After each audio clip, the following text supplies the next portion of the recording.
नमस्कार दर्शक बंधु, आज जुलाई 26 तारिख शनिवार।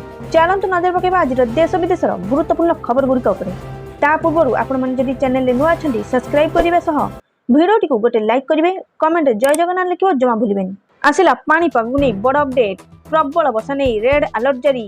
बंगोपसागर में सृष्टि लघुचाप प्रभाव में ओडिशार आगामी दिन मानक प्रबल अति प्रबल वर्षा होबार संभावना रही। भारतीय पाणीपाग विभाग आईएमडी पक्षर जारी रही सूचना अनुसार यही लघुचाप उत्तर बंगोपसागर में सक्रिय होता आगामी 24 घंटा मध्य अवपात परिणत होबार संभावना रही। यही पाणीपाग परिस्थिति जो राज्यर किछि जिले में प्रबल वर्षा सह घड़घड़ी और बिजुली होबार आशंका रही। आज मयूरभंज, बालेश्वर, भद्रक, केउंझर जिला को रेड अलर्ट जारी रही, जोठारे 20 सेंटीमीटर पर्यंत वर्षा होबार संभावना रही। यह 5टी जिला को ऑरेंज अलर्ट और 21 जिला को येलो अलर्ट जारी रही। आंचलिक पाणीपाग विभाग केन्द्र पक्षर सूचना मिली कि नवरंगपुर समेत अन्य जिलार प्रबल वर्षा सह झड़ तोफान हो पारे। एणु संभाव्य वर्षा को लक्ष्य रखी जिलापाल समस्त सरकारी एवं बेसरकारी स्कूल बंद घोषणा कर जहाँकि सूचना रही। एपटे पीएम किसान को नहीं आसी बड़ अपडेट।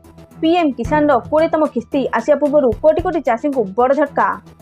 प्रधानमंत्री किसान सम्मान निधि योजना अधीन 20तम किस्ती अपेक्षा देशर कोटी कोटी चाषी एक चिंताजनक खबर सामना को आसी। यही योजना अधीन चाषी माने प्रति 4 मासरे 2000 टंका लेखाए आर्थिक सहायता पाई जहाँ वार्षिक 6000 टंका होता है।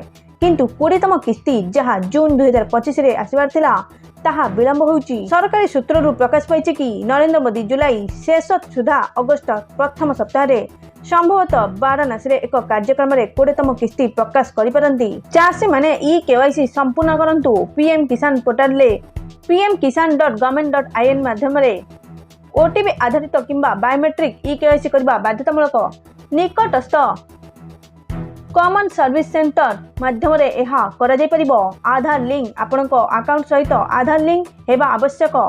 भूल अकाउंट नंबर किंबा आईएफएससी कोड जोगु पेमेंट विफल होई पारे। जमी रेकर्ड जांच, जमी मालिकाना डिजिटल रेकर्ड जांच हेबा आवश्यक। अनेक राज्य रे जमी जांच अभियान चलीची जहाँकि सूचना मिली। एपटे खुशी खबर बढ़ी राज्यर समस्त बुणाकारक श्रमिक भत्ता। पुरुष बुणाकार श्रमिक भत्तारे 6000 टंका वृद्धि घोषणा नहीं मोहन माझी कहते।